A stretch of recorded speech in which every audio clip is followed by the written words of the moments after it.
Hello friends, कैसे हैं आप सब? बढ़िया। चलिए अभी हम देखने जा रहे हैं एक बहुत ही महत्वपूर्ण टॉपिक जिसका नाम है टोसेंट फंक्शन, या उसी को हम कहते हैं फाई फंक्शन, या उसी को हम कहते हैं यूलर्स फंक्शन, या फिर यूलर्स फाई फंक्शन।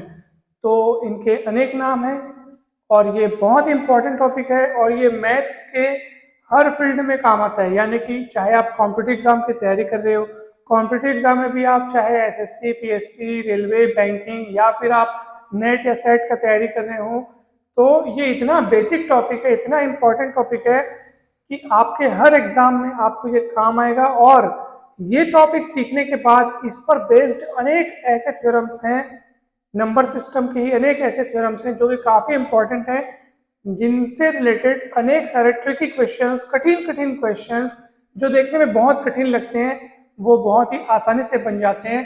तो ये इतना इम्पोर्टेंट टॉपिक है, तो चलिए हम इसको समझते हैं। तो मान लो n कोई प्राकृतिक संख्या है, तब उस संख्या n का जो फाई फंक्शन है, ठीक है, जिसको हम टोसेंट फंक्शन भी कह रहे हैं या यूलर फंक्शन भी कह रहे हैं, तो उस प्राकृतिक संख्या n का जो फाई फंक्शन है, यानी फाई n हम उसको पढ़ते हैं, तो वो उसका मतलब क्या होता है? तो उसका मतलब ये होता है कि n से छोटे ऐसे धन पूर्णांकों की संख्या जो n के साथ सापेक्षतया अभाज्य हैं। सापेक्षतया अभाज्य या सहअभाज्य, यानी कि रिलेटिवली प्राइम। अब सापेक्षतया अभाज्य क्या होता है, रिलेटिवली प्राइम क्या होता है? कब कोई दो नंबर्स सापेक्षतया अभाज्य कहलाते हैं? तो जैसे मैं कोई दो नंबर्स ले रहा हूं, मान लो मैं ले रहा हूं 7 और 9। अब आप मुझे बताइए 7 और 9 में कॉमन क्या है? चलिए बताइए कॉमन क्या है इनमें। कॉमन कहने का अर्थ है कि चलो अगर अपन इनका जीसीडी निकालते हैं, महत्तम समापवर्तक निकालते हैं, तो क्या आएगा आप मुझे बताइए? तो कुछ नहीं आएगा सिवाय एक के। क्यों? कुछ भी कॉमन नहीं है इसमें। यही अगर मैं आपको बोल दूं कि चलो बेटा आप मुझे बताओ 24 और 9 का जीसीडी क्या आ गया, देखिए 24 और 9 में कॉमन क्या है मुझे आप ये बताइए।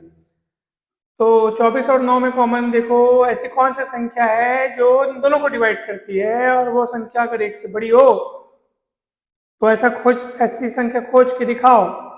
तो आप देख रहे हैं कि यहाँ पे आ, तीन तीन जो है वो दोनों में कॉमन है। कैसे? 24 को लिख सकते हैं आप 3 अट्ठे 24, और 9 को लिख सकते हैं 3 गुणित 3, 3 3 9।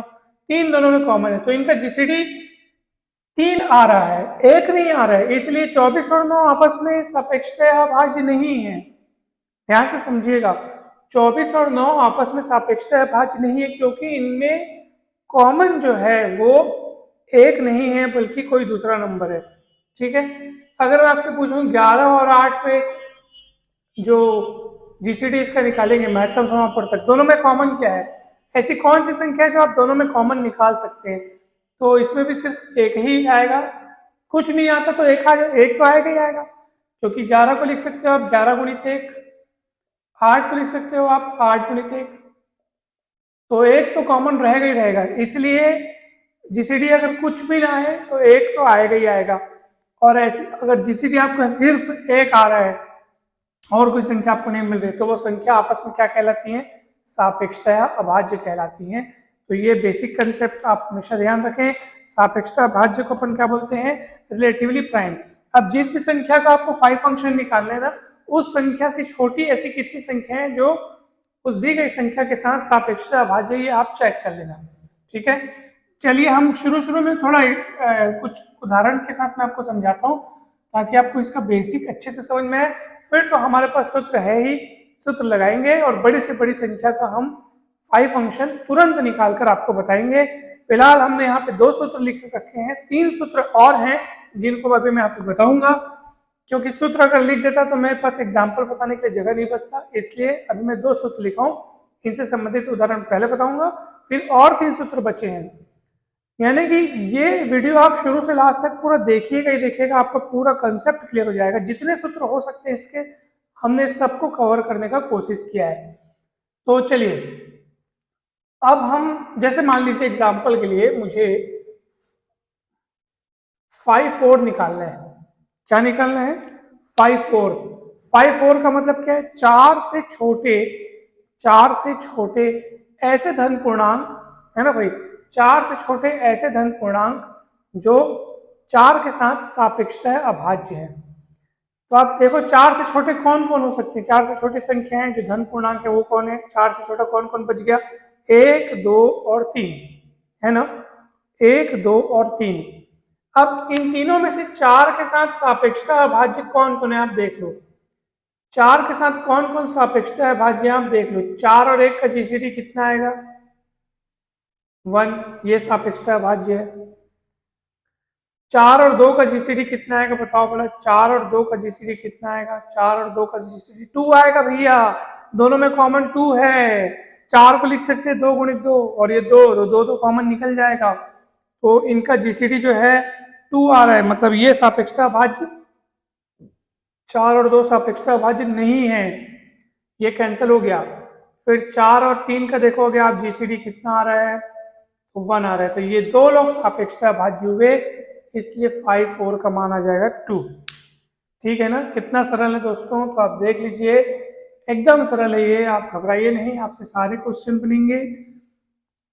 अच्छा 5 का मान देखते हैं, चलो 5 का मान, अब आप खोज के बताओ 5 से छोटे ऐसे कितने धन पूर्णांक है जो 5 के साथ रिलेटिवली प्राइम है, अर्थात सहभाज्य है, ठीक है, यानी सापेक्षता अभाज्य है। तो चलिए, तो मैं लिखता हूँ 5 से छोटे कौन कौन पूर्णांक होते हैं, 1, 2, 3, 4, नीचे लिखो 5। अब आप तय करो कि 5 के साथ सापेक्षता भाज्य कौन कौन है, 5 और 1 का जीसीडी कितना आएगा, 1 आएगा। 5 और 2 में कुछ कॉमन नहीं है, तो इनका जीसीडी भी 1 आएगा, यानी इनमें भी कुछ कॉमन नहीं है। 5 और 3 में भी कुछ कॉमन नहीं है, 5 और 4 में भी कुछ कॉमन नहीं है, तो 5 इसके साथ भी रिलेटिवली प्राइम है, इसके साथ भी, इसके साथ भी, इसके साथ भी, कितने जन हुए टोटल, 4 जन, तो 5 का मान कितना आ गया, 4 आ गया। उन संख्याओं को अपने को देखना है जितनों के साथ ये रिलेटिवली प्राइम है, ठीक है ना, तो ये आपसे बन जाएगा, आपको घबराना नहीं है, बहुत इजी है। अब आप निकाल सकते हो, बाकी कोई भी संख्या निकाल सकते हो आप, ऐसा कोई दिक्कत नहीं है, आप निकाल सकते हो। 5 10 निकालते हैं, चलो 5 10 निकालते हैं। तो 10 से छोटे कितने धन पूर्णांक होते हैं आप देख लो, 1 2 3 4 5 6, ठीक है, 7 8 9। अब 10 इसमें से किसके किसके साथ रिलेटिवली प्राइम है आप चेक करो पहले, 10 इसमें से किसके किसके साथ रिलेटिवली प्राइम है पहले वो आप चेक करो। 10 और 1 का जीसीडी 1 आता है, ठीक है, इसके साथ ओके हो गया। 2 और 10 में कुछ कॉमन है क्या, अवश्य है सर, अवश्य है, अवश्य है। कैसे, ये 10 को लिख सकते हो आप 2 गुणित 5, तो देखो इसमें 2 2 कॉमन हो गया ना, जीसीडी 2 आएगा इनका, तो ये 10 2 के साथ रिलेटिवली प्राइम है क्या, नहीं है, कैंसिल हो गया। 10 3 के साथ रिलेटिव प्राइम है क्या, है, 10 3 में कुछ भी कॉमन नहीं है सिवाय 1 के, ठीक है ना। तो देखो कुछ भी कॉमन नहीं है सिवाय, कुछ भी कॉमन नहीं है बोलने का मतलब है कि एक कॉमन है ना भाई, एक तो रहेगा ही रहेगा। किसी भी संख्या को आप गुणित 1 करके तो लिख सकते हो, तो जब गुणित 1 करके लिख सकते हो, जैसे 3 को लिख सकते हैं 3 गुणित 1, 10 को लिख सकते हैं 10 गुणित 1, तो और कुछ कॉमन मिले ना मिले, 1 तो कॉमन मिलेगा ही मिलेगा। इसलिए अगर हम बोल रहे हैं ना कुछ भी कॉमन नहीं है, तब भी आपको क्या समझना है कि हाँ सर कुछ भी कॉमन नहीं है मतलब 1 कॉमन है, और ऐसी स्थिति में वो संख्या आपस में क्या कहलाएंगी, रिलेटिवली प्राइम कहलाएंगी, ठीक है। 10 और 4 में कुछ भी कॉमन नहीं है क्या, है, 4 और 10 का आप देखो जीसीडी निकाल करके, 4 को लिख सकते हैं 2 गुणित 2, 10 को लिख सकते हैं 2 गुणित 5, आप देख लो 2 कॉमन है, मतलब कि 10 4 के साथ रिलेटिव प्राइम नहीं है, या 10 और 4 आपस में रिलेटिव प्राइम नहीं है क्योंकि उनमें कुछ कॉमन है। 10 और 5 में कुछ कॉमन है क्या, है, पूरा का पूरा 5 कॉमन है। 10 को लिख सकते हैं 2 गुणित 5, और 5 को लिख सकते हैं 1 गुणित 5, तो 5 5 कॉमन हो गया, तो ये भी नहीं है, इसका पत्ता भी साफ। 6 को लिख सकते हैं 2 गुणित 3, 10 को लिख सकते हैं 2 गुणित 5, 2 2 कॉमन है, इसका पत्ता भी कट गया। 7 और 10 में कुछ कॉमन नहीं है, ये ओके हो गया। 8 और 10 में 2 कॉमन है, इसको लिख सकते हैं 2 गुणित 4, इसको लिख सकते हैं 2 गुणित 5, तो 2 2 दोनों में कॉमन हो गया, ये भी कट हो गया। और 9 और 10 में कुछ भी कॉमन नहीं है, 9 और 10 में कुछ भी, हमेशा 2 लगातार आने वाली संख्या में कुछ भी कॉमन नहीं होता। 15 16 में ये आपस में रिलेटिव प्राइम है, सिवाय एक के कुछ भी कॉमन नहीं है, ठीक है। तो अब देखो कितने में राइट का निशान लगा है। ऐसी कितनी संख्या है जो 10 के साथ सापेक्षता भाज्य तय हुई हैं? कितनी संख्या, 1 2 3 4। तो 5 10 की वैल्यू कितनी आ गई, 4। इसकी वैल्यू भी आ गई 4, ठीक है ना। अब आप बोलेंगे सर 5 5 भी 4 आया, 5 10 भी 4 आया, तो आ सकते हैं, क्या दिक्कत है। इससे एक बात और साबित हो गई कि 5 फंक्शन जो है, 5 फंक्शन जो है वो 1 to 1 फंक्शन नहीं है। 1 to 1 फंक्शन यानी कि एक एक ही फलन किसको बोलते हैं कि अगर दो एलिमेंट्स, अगर अलग अलग एलिमेंट्स हैं तो उनकी इमेजेस भी अलग अलग होनी चाहिए। 5 और 10 दो अलग अलग चीजें हैं, दो अलग अलग नंबर हैं, लेकिन उनका इमेज यानी उस पर जो फंक्शन की वैल्यू है वो सेम सेम मिल रही है। ये 1 to 1 फंक्शन नहीं है, ठीक है। तो इस बात को हमेशा आप ध्यान रखें। चलिए, तो आपने इस समझ लिया कि किस तरीके से हम 5 फंक्शन को कैलकुलेट करते हैं। जिस भी संख्या का 5 फंक्शन निकालना होता है, हम ये चेक करते हैं कि उस संख्या से छोटे ऐसे कितने धन पूर्णांक है जो उस संख्या के साथ सापेक्षतः अभाज्य है, अर्थात रिलेटिवली प्राइम है। तो चलिए अब आगे बढ़ते हैं और हम अब बड़े से बड़ी संख्या का 5 फंक्शन निकालेंगे बहुत ही सरल तरीके से। तो वो सरल तरीका क्या है, तो वो सरल तरीका ये सूत्र है, आप किसी संख्या को कैनोनिकल फॉर्म में रिप्रेजेंट कीजिए, ठीक है। किसी संख्या का कैनोनिकल रूप क्या होता है, इस पर अलग से एक मस्त वीडियो बना दिया गया, फुल डिटेल। आप यहाँ पे एक बार और समझ लीजिए, किसी भी संख्या को अभाज्य संख्याओं के घातों के गुणनखंड के रूप में व्यक्त करना। यानी कि जैसे मान लीजिए मेरे पास है 108। अब 108 को मैं किस तरीके से व्यक्त कर रहा हूँ, आप देखिए ध्यान से। 108 को पहले आप गुणनखंड करो इस तरीके से, 2 आएगा 54 आएगा, 2 आएगा 27 आएगा, 27 अब 2 से विभाजित नहीं होगा तो 3 से होगा, 3 तिरिक 9, 3 ये 27, फिर 3 तिरिक 9, फिर 1, तो 2 आया 2 बार, 3 आया 3 बार, ठीक है ना। तो नीचे कौन है, तो देखो ऊपर में घात में क्या आ रहा है उससे हमको ध्यान नहीं, क्योंकि वो तो घात वो संख्या के हिसाब से आएगा, हमको मतलब नीचे वाले से, नीचे अभाज्य संख्या है कि नहीं है। तो बस यही है कि किसी भी संख्या को अभाज्य संख्याओं के कुछ कुछ घातों के गुणनखंड के रूप में व्यक्त करने को हम लोग बोलते हैं कैनोनिकल रिप्रेजेंटेशन। जैसे कि और एग्जाम्पल मैं आपको देता हूँ, आपको मैं एक और एग्जाम्पल देता हूँ, मान लो 720, ठीक है। चलो 720 को आप फटाफट गुणनखंड करो, 2 से करेंगे 3 60 आएगा, 2 से करेंगे 1 80 आएगा, फिर 2 से करेंगे 90 आएगा, फिर 2 से करेंगे 45 आएगा, फिर 3 से करेंगे 15 आएगा, फिर 3 से करेंगे 5 आएगा, फिर 5 से करेंगे 1 आएगा। 2 कितने बार आया है, 4 बार। 3 कितने बार आया है, 2 बार। 5 कितने बार आया है, 1 बार। 2 आया है 4 बार, 3 आया है 2 बार, 5 आया है 1 बार। आप देख लो गौर से, नीचे कौन है, अभाज्य संख्या है।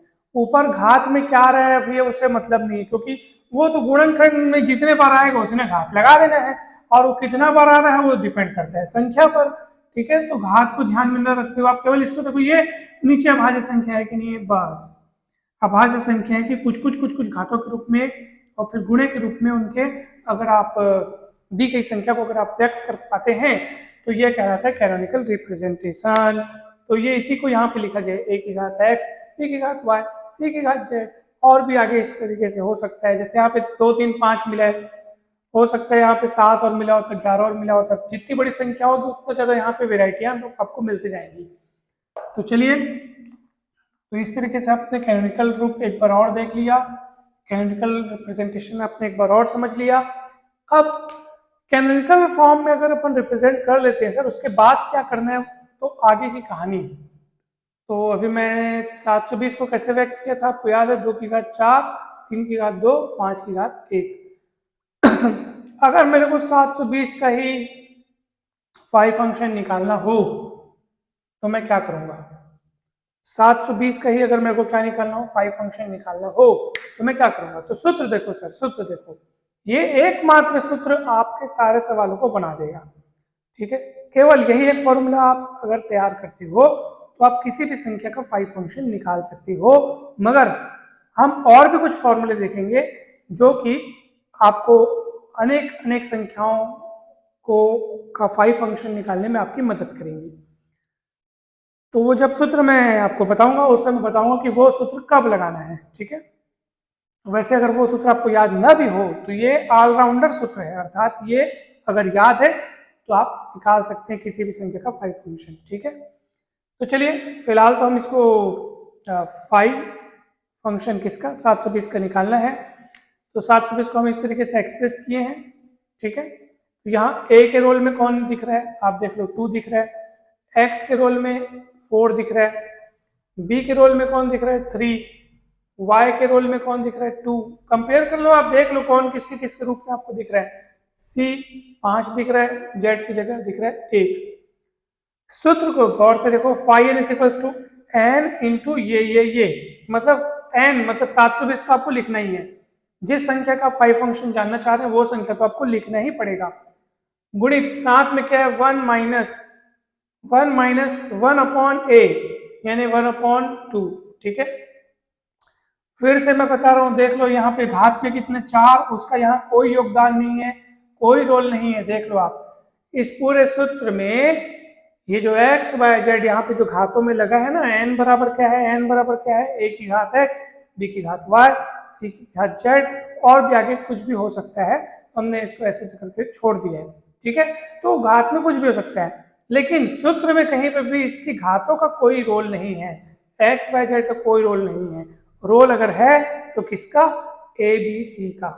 समझ में आ रहा है। और आगे हो सकता था, और यहाँ पे भी हो सकता था, जैसे 2 की घात कुछ कुछ, 3 की घात कुछ कुछ, 5 की घात कुछ कुछ, 7 की घात कुछ कुछ, 11 की घात कुछ कुछ कुछ कुछ कुछ कुछ आते जाता, तो यहाँ उस हिसाब से वो बढ़ते जाता। कितना ज्यादा आ रहा है वो डिपेंड करता है संख्या पर, ठीक है ना। तो चलिए अब आगे बढ़ते हैं अपन।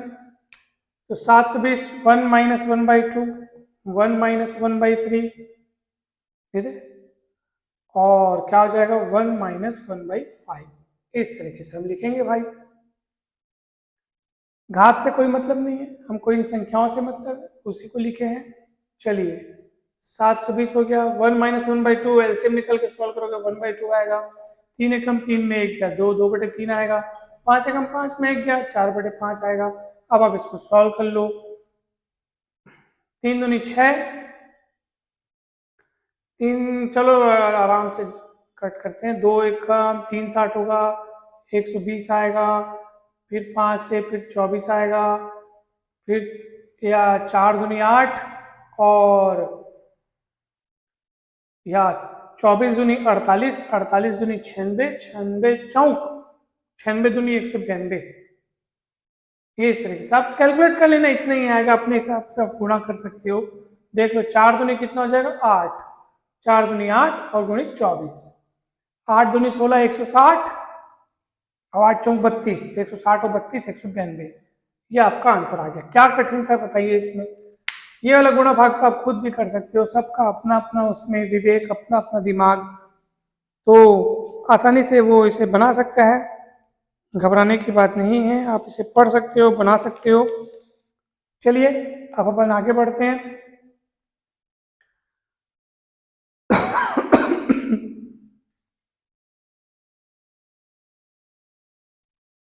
चलो इसको मैं मिटाता हूं। अब आपको मैं अगला सवाल बताता हूं। चलिए आप हमें इसका निकाल के बताइए 5 फंक्शन, इसका 840 का निकाल के बताइए, 840 का कैसे निकालेंगे। 840 का पहले आप गुणन करो, 2 से करेंगे तो कितना होगा 420, क्योंकि 420 दुनिया 840 होता है।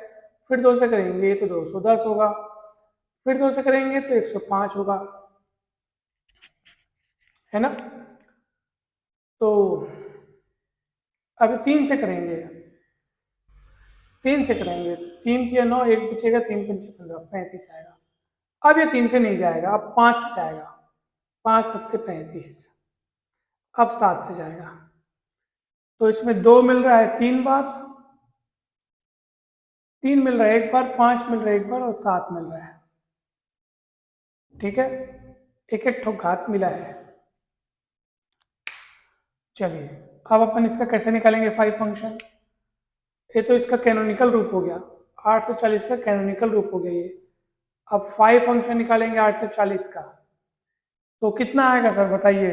तो पहले तो ये 840 को आपको लिखना पड़ेगा, देख लो सूत्र, five n is equal to n, n into इतना इतना है ना कभी, तो एन की वैल्यू 840 को मतलब लिखनी पड़ेगी। फिर 1 माइनस 1/2, 1 माइनस 1/3, 1 माइनस 1 है ना 1/2 हो गया, 1/3 हो गया, 2 3 5 7, 7 भी आएगा। चलो ये भी ले लो, घात में जो है उसे कोई मतलब नहीं है, इसको आपको लिखना है। चलो 840 हो गया, ये 1/2 हो गया, 3 एकम 3 में 1 गया, 2/3 हो गया, 5 एकम 5 में 1 गया, 4/5 हो गया, 7 एकम 7 में आ गया, 6/7 हो गया। अब इसको सॉल्व कर लो आप, सॉल्व करते हैं। चलिए सर इसको सॉल्व करते हैं। सबसे पहले तो मैं निपटाता हूं, देखो 2 3 6, 6 पंचम 30, ठीक है ना, 2 3 6, 6 पंचम 30, और चलो ऐसे धीरे धीरे 2 से तो कितना आएगा 420, ठीक है, और 3 से करेंगे तो ये आएगा 140, और फिर 7 से करेंगे तो 7 दूनी यानी कि 20, फिर 5 से करेंगे तो 5 चौक, फिर वो 4 बचा, 4 दूनी 8, 8 चौक 32, और 32 छक्के आएगा आपका 192, यहाँ पे भी 192 आ गया, ठीक है ना।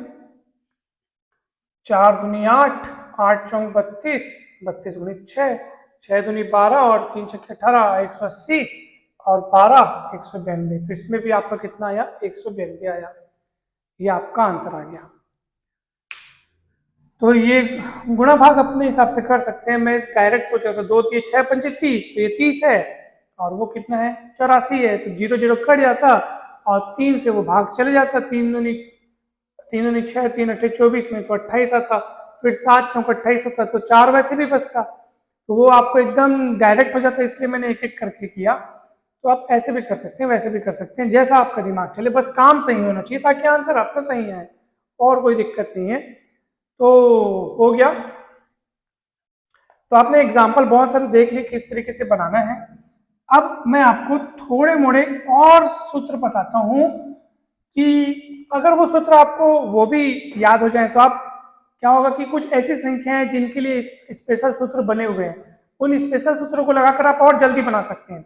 अगर वो स्पेशल सूत्र आपको याद न रहे या याद ना आए या याद ना हो पाए, तब भी घबराने की आवश्यकता नहीं है, ये तो यूनिवर्सल सूत्र है, इस सूत्र से आप कोई भी सवाल बना सकते हैं, ठीक है। दूसरा सवाल मतलब दूसरा सूत्र ये है कि अगर आपके सामने कोई अभाज्य संख्या आ जाए तो कुछ नहीं करना, खाली एक कम कर देना है, लिखा भी हमने, देखो यदि p अभाज्य संख्या है तो फाइ p बराबर p माइनस 1। जैसे मान लो आपके पास आ जाए फाइ 11, तो अब 11 अभाज्य संख्या, हमको पता है 11 अभाज्य संख्या है, तो कुछ मत करो, इसका आंसर कितना आ जाएगा 11 माइनस 1 यानी 10। तो देखो ये सूत्र अगर हमको पता है तो हमने तुरंत उसका आंसर लिख पाए ना, अगर हमको ये बात पता नहीं होती तो हम फिर से इसके लिए यही वाला सूत्र लगाते, है ना, फिर वो 11 को ऐसे गुणनखंड करते, हालांकि 11 का गुणनखंड 11 ही होगा, फिर मतलब बार बार हमको इस सूत्र की मदद लेनी पड़ेगी। लेकिन अगर हमको कुछ कुछ ट्रिक्स पता है, कुछ कुछ स्पेशल फॉर्मूले अगर पते हैं, तो हम तुरंत आंसर ला सकते हैं। फाइ 29 निकालने, 29 अभाज्य संख्या है, इसका आंसर होगा 28। कितना सरल है बताइए। तो इस तरीके से आप बना सकते हैं। तो ये दूसरा सूत्र आपको समझ में आ गया होगा, ठीक है ना। अब आगे बढ़ते हैं।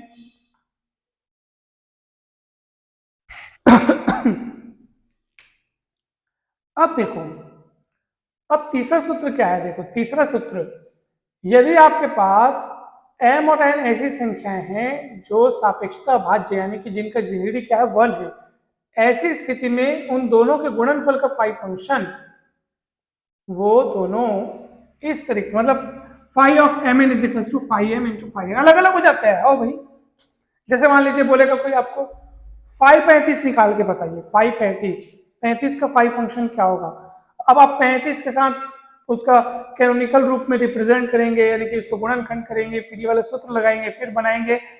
उससे अच्छा आप दिमाग में अगर ये सूत्र रखें तो आप बना सकते हैं। कैसे, देखिए 35 को लिख सकते हैं 5 गुणित 7, और देख लो 5 और 7 आपस में सापेक्षता अभाज्य हैं, जो क्योंकि दोनों का जीसीडी क्या है 1 है, तो ये दोनों सापेक्षता है अभाज्य हैं।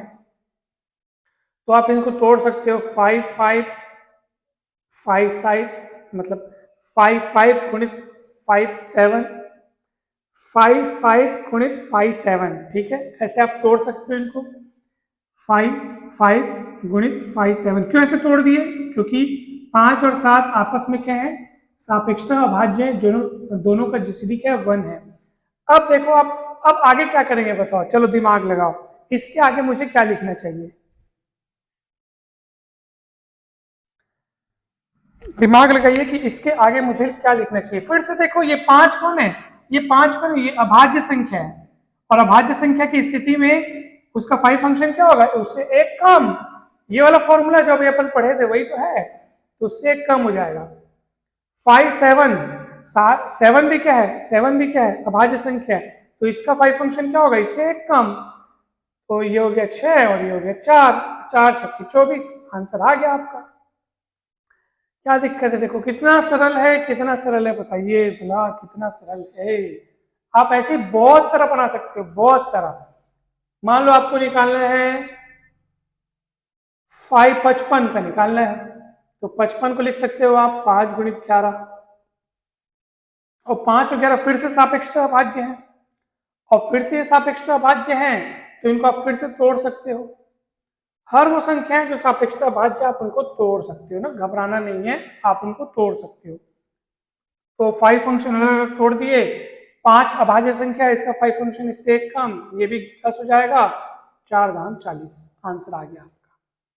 कितना गजब, कितना सरल, कितना बढ़िया, कितना मस्त, आपका आंसर जबरदस्त। ठीक है, तो ये हो गया। चलिए अब अपन आगे बढ़ते हैं।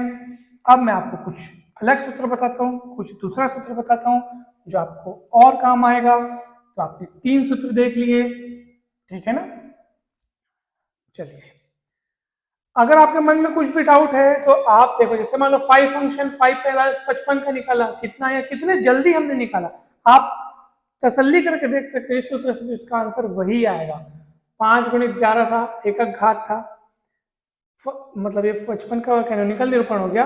अब 5 55 निकालना हो तो क्या करेंगे, 55 का 55 पहले लिखेंगे, फिर 1 - 1/5, ये 5 को लिखूंगा ना भाई, तुलना करके देख लो, ए के जगह में 5 दिख रहा है और बी के जगह में 11 दिख रहा है। बस 2 ही चीजें हैं यहाँ पे, तो और आगे है ही नहीं। 1 - 11 कर दो, फटाफट देख लो, आपको उतना ही आंसर आएगा आपका। 5 एकम 5 में 1 गया, 4/5, 11 में 11 एकम 11 में 10/11, ऐसे 11 पंचे 55 तो कट गया, 4 दाम 40 का बचेगा, और क्या आंसर आ गया ना, मस्त। तो देखो ये सब जो फॉर्मूले हैं वो इतनी जबरदस्त चीजें हैं कि आपको बस आपके काम को सरल बनाने के लिए ये बनाए जाते हैं फॉर्मूले जो होते हैं ना, ताकि हम उनको याद करके, अगर वो हमें हमें परीक्षा में अगर वो याद आ जाए, हमारे माइंड में हो, तो हम सवालों को बहुत जल्दी बना सकते हैं सर, वाकई में बहुत जल्दी बना सकते हैं। तो मैं अगला फॉर्मूला बता रहा हूँ। अगर कोई संख्या अभाज्य संख्या के किसी घात के रूप में है, ठीक है, यहाँ पे अभाज्य संख्या है, ठीक है, और उसकी घात के रूप में है, तो इसका 5 फंक्शन कुछ नहीं, p की घात n, p की घात n-1, ठीक है,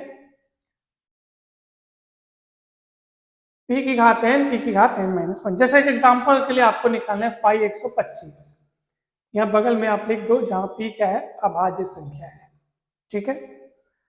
अब 125 का निकालना है, इसको आप लिख सकते हो 5 की घात 3, क्या लिख सकते हैं इसको, 5 की घात 3, क्योंकि 5 पंचे 25, 25 पंचे 125।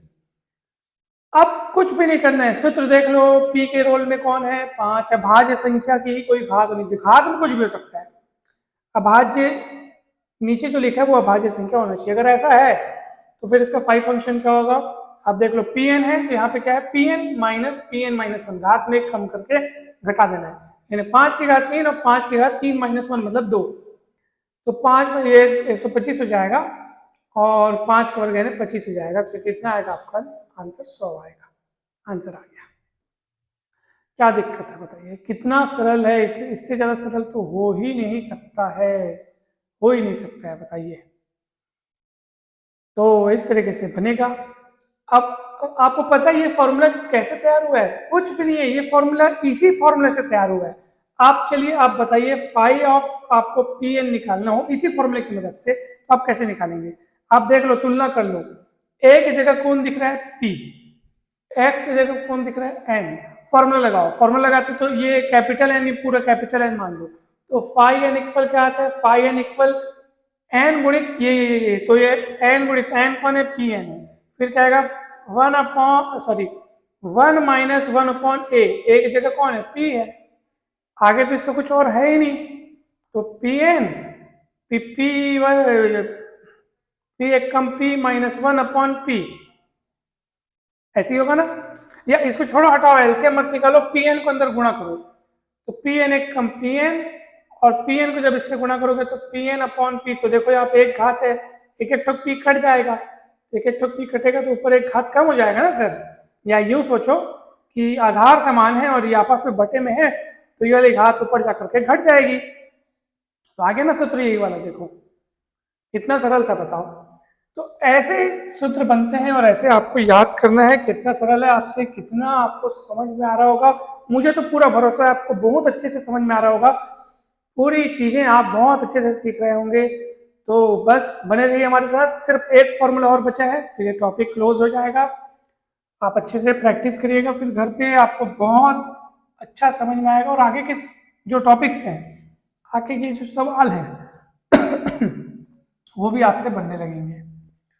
अब हम देखते हैं 5वें नंबर का एक जबरदस्त सूत्र, फाई ऑफ 10 की घात n, तो उसका सूत्र होता है 4 गुणित 10 की घात n माइनस 1। जैसे आपको 500 की वैल्यू पूछा जाए, कुछ मत करो, 100 मतलब क्या है बताओ? 10 की घात 2, तो इसका फाई फंक्शन डायरेक्ट आप लिखिए 4 गुणित 10 की घात, जितना घात लिखा है ना उससे कम कर दो, बस आंसर आ गया 40। मतलब अगर कोई संख्या 10 की घात के रूप में है, 10 की घात के रूप में है, तो उसका फाई फंक्शन का उत्तर क्या होगा? 4 गुणित 10 की घात, ये अगर n है तो ये क्या हो जाएगा? n माइनस 1, जितना यहां लिखा है उससे एक कम, बस। अगर आपको फाई 1000 पूछा है, फाई आपको क्या पूछा है? 1000 पूछा है, तो आप कैसे बनाओगे? 4 गुणित 10 का 3, ये कितने? 3 शून्य, यहां 2 शून्य लगा देना, सीधी सी बात, 3 शून्य 2 शून्य लगा दो, 4 गुणित 400, आंसर आ गया। कितना सरल दोस्तों, बताइए कितना सरल है। तो इतने सारे फॉर्मूले हमने देखे। अगर आपको बाकी देखो, सभी फॉर्मूले क्यों जरूरी हैं? क्योंकि कुछ विशेष टाइप के जो हमारे पास संख्याएं होती हैं उनके लिए शॉर्टकट फॉर्मूला, अगर ये याद हो, अगर मान लो याद नहीं होता, मान लो 1000 का ये वाला फॉर्मूला आपको याद नहीं होता, फिर आप 1000 का कैनोनिकल रिप्रेजेंटेशन करते, अर्थात उसको भाज्य संख्याओं के गुणनखंड के रूप में व्यक्त करते, फिर आप ये सूत्र लगाते, देखते वहां ए बी सी कौन है, फिर ये सूत्र लगाते आप, तब जाके आपका आंसर आता। और अगर ये सूत्र पता हो तो तुरंत आंसर आ गया। तो आप सभी सूत्रों को याद करें तो आपके लिए बहुत अच्छा होगा, आप तुरंत एकदम कम समय में सवालों को बना सकते हैं। और अगर आपको सूत्र याद ना आ पाए समय पे, या याद हो लेकिन आपको ये ख्याल ना है कि अरे इसमें तो ये वाला सूत्र लग सकता है, तब भी आप घबराना मत, आप इस सूत्र से कोई भी सवाल, किसी भी संख्या का फाई फंक्शन आसानी से निकाल सकते हो, आपके लिए ये सूत्र है, ठीक है। तो हम आशा करते हैं कि ये वीडियो आपको बहुत पसंद आया होगा। वीडियो अच्छा लगा हो तो जरूर लाइक करें, ज़्यादा से ज़्यादा शेयर करें। अभी मैथ्स के सारे टॉपिक्स, पूरे के पूरे टॉपिक्स धीरे धीरे करके हम कवर करते जा रहे हैं। तो यही उम्मीद है, यही आशा है और विश्वास है कि आप भरपूर सपोर्ट करेंगे, वीडियो को ज़्यादा से ज़्यादा शेयर करेंगे, लाइक करेंगे, कमेंट्स करेंगे। चैनल को अगर अभी तक आपने सब्सक्राइब नहीं किया है तो जरूर सब्सक्राइब करें। एसएससी, पीएससी, व्यापम और गणित से संबंधित जो भी कॉम्पिटिटिव एग्जाम्स जिसमें गणित का पूरा सिलेबस, वो पूरा यहाँ पे हमारे चैनल में आपको कवर कराया जाएगा। तो उसके लिए हमारे चैनल पर जरूर बने रहिए। कंपटीशन मैथ्स प्लेलिस्ट है, उसका आप जरूर अवलोकन करें, उसमें बहुत सारे वीडियोस अपलोड हो चुके हैं और भी आगे अपलोड होते रहेंगे। तो आप सभी का बहुत बहुत धन्यवाद। Thank you so much.